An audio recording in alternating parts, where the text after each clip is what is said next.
السلام علیکم اسٹوڈنٹس، کیسے ہیں آپ لوگ؟ ٹھیک ہیں؟ So today I am here کہ آپ لوگ جو آف کورس اسٹوڈنٹس کو جو ڈائریکٹ ٹیسٹ فیز 1 کی ٹیسٹ ہوئی ہے، ٹیسٹ میں آف کورس ایک کی کا ایشو آ رہا ہے، فیز 2 کا اسٹل ڈاؤٹ میں ہیں بچے، اور اس کے علاوہ جو بچوں کی مارکس کا ایشو ہے، لائک وہ کتنی مارکس پہ کون سی سیٹ ملنی ہے۔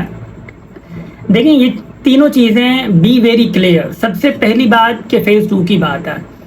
اسپیشلی میں direct of course admission office والوں سے، سکھر آئی بی یونیورسٹی سے کنیکٹڈ رہتا ہوں تاکہ کوئی بھی انفارمیشن آپ لوگوں تک ویسی نہ پہنچے جو کہ ڈاؤٹ فل ہو۔ اسٹل آج کی اگر میں نیوز کی بات کروں کہ آدھا گھنٹہ پہلے کی، کہ میں نے جب کال کر کے پوچھا تو اسٹل جو فیز 2 کا ڈیسیشن ہے وہ پینڈنگ میں ہے۔ میں یہ نہیں کہہ رہا کہ نہیں ہوگا، میں یہ نہیں کہہ رہا کہ ہوگا، ڈیسیشن پینڈنگ میں ہے۔ جو اتھارٹی ہے وہ ابھی تک ڈیسیشن اس نے نہیں کیا ہے کہ فیز 2 لانچ کرنا چاہیے یا نہیں کرنا چاہیے، ٹھیک ہے؟ تو 1-2 دن کے اندر انشاءاللہ یہ کنفرم ہو جائے گا۔ باقی پلیز مطلب کوئی بھی میسج کر چھوڑ رہا ہے، کوئی بھی کہہ رہا ہے کہ بھئی ہاں فیز 2 آ رہا ہے، بس ہو گیا، بس 15 دن میں ہو گیا، پلیز ایسی چیزوں کے پیچھے نہ جائیں۔ یہ سجیشن میں دے سکتا ہوں کہ آپ لوگ پریپریشن اپنی رکھیں، کوئی پرابلم نہیں ہے، آپ تیاری رکھ سکتے ہیں، بینگ اے پازیٹیو اسٹوڈنٹ آپ پریپریشن رکھ لیں۔ آ گیا تو واہ آپ دے دیجئے گا، نہیں آیا تو ایٹ لیسٹ تیاری تو ہوگی، کسی اور یونیورسٹی کے لیے ہو جائے گی، تو یہ بیٹر ہے۔ تو پہلی یہ چیز کلیئر رکھیں آپ کہ فیز 2 کا اسٹل آفیشیلی کوئی بھی کنفرمیشن انٹرنل ٹیم کی طرف سے نہیں ہے۔ دوسری بات رہی کہ مارکس کی آپ لوگوں کی، دیکھیں مارکس کا اگر مسئلہ ہے تو مارکس کا یہ ہے کہ میں ہمیشہ آپ اسٹوڈنٹس کو یہی کہتا ہوں کہ جب تک فائنل لسٹ نہ آئے پلیز آپ لوگ کسی بھی مارکس کو لے کر کنفرمیشن نہ لے کے بیٹھے کہ لائک آپ نے اگر 65 لیا ہے تو آپ کو کسی نے کہہ دیا کہ 65 کے آپ کو نا بی آرام سے مل جائے گا، تو ہوگا کیا؟ ہوگا یہ کہ آپ لوگوں کی جو ایکسپیکٹیشن ہائی تھیں کل کو نہ ملے تو کیا ہوگا؟ اگین ایکسپیکٹیشن یہ ہوتی ہے کہ بھائی 1-2 سال کا جو ریکارڈ رہا ہے اس ریکارڈ کے مطابق جو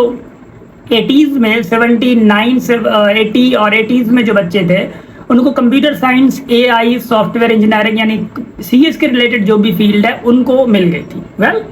اس کے بعد جو 75 اور 75 پلس تھے ان کو بی بی اے اکاؤنٹنگ مل گئی تھی، کیونکہ لسٹ 3 سے 4 لسٹیں لگتی ہیں، لسٹ 3 سے 4 لگتی ہیں، تو پھر آہستہ آہستہ نیچے آ رہی ہوتی ہے سیٹس، اور آہستہ آہستہ دیکھیں پہلی لسٹ پہ 67 جو مارکس پہ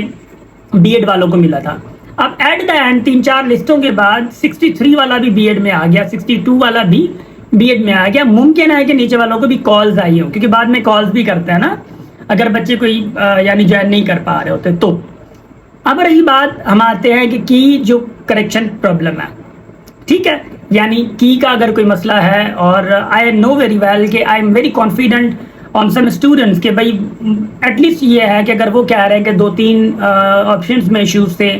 یا لائک کوئی کہہ رہا ہے کہ کلاڈ کو کاٹ لکھا ہوا تھا لائک دیٹ، اور کوئی دعویٰ کر رہے ہیں بچے کے، زیادہ تر دعویٰ کر رہے ہیں، صرف تھوڑے نہیں، کہ بھئی پہلے ہی آپشن میں، پہلے ہی ایم سی کیوز پہ انگلش کا پہلا ہی ایم سی کیوز جو تھا وہ آپشن میں جو ہے وہ رانگ دیا گیا کی میں۔ ممکن ہے آپ لوگ اسٹوڈنٹس رائٹ ہوں۔ فور اسٹوڈنٹس ہم لوگ، میں اسپیشلی کنیکٹڈ رہا ہوں، دیکھیں یہاں پہ ٹیم جو ہے، جو یہ والا کام ہے اسیسمنٹ کا کام ہے، آئی بی کی اسیسمنٹ ٹیم کے ساتھ کے ریلیٹڈ ہے، اور اگین میں کل پھر جاؤں گا آئی بی کی اسیسمنٹ ٹیم سے انشاءاللہ، یہ جتنا ہو سکتا ہے ہم سے، ہم ان کے سامنے بات ضرور رکھیں گے کہ بھئی اگر مسٹیک ہوئی ہے تو ایٹ لیسٹ گریس مارک کا دیکھ لیں، 2-3 کا بھی ہے تو، بٹ کیونکہ میں لیڈ کرنا چاہ رہا ہوں اور میں کرتا ہوں الحمدللہ سے، یہ ہے کہ میں ایک کوشش مطلب ہمیشہ ہماری رہتی ہے کہ بھئی ہم وہ انفارمیشن دیں جو کہ انٹرنل ٹرو بھی ہو اور آپ لوگوں کے حساب سے اوتھینٹک بھی ہو، اس چیز کو تھوڑا دیکھا کریں۔ اس لیے ہم لوگ 1-1.5 دن لیٹ کر دیتے ہیں انفارمیشن میں، تاکہ انفارمیشن اوتھینٹک ہو، اس کے بعد آپ لوگوں کی ایشوز نہ ہو، آپ لوگوں کے لیے کھڑے ہو سکتے ہیں۔ کی کے حوالے سے اگین میں جاؤں گا انشاءاللہ، ایڈمیشن آفس والوں کا کام نہیں ہے کی کے مطابق، ایڈمیشن آفس والوں کا کام ہے ایڈمیشنز لینا، ریزلٹس دینا، اسیسمنٹ ٹیم کا کام ہوتا ہے ان چیز کے مطابق۔ اگین انشاءاللہ میں جو ہے اسیسمنٹ ٹیم کے جو ہیڈ ہے انشاءاللہ ان کے ہاں ضرور ریکویسٹ رکھوں گا میں کہ اگر کوئی ایشو ریئل ہے تو پھر دیکھ لیں، ورنہ جتنا ایسا ہے کہ بھائی 10 سوال بچے بھی کہہ رہے ہیں غلط ہے، ایسا کبھی نہیں ہوتا۔ اس چیز کو تھوڑا سا آپ بھی سمجھیں، بی ویری پازیٹیو، اس چیز کو آپ لوگ بھی سمجھیں، ایسا کبھی بھی نہیں ہوتا 10 کسی اس میں آ جائے۔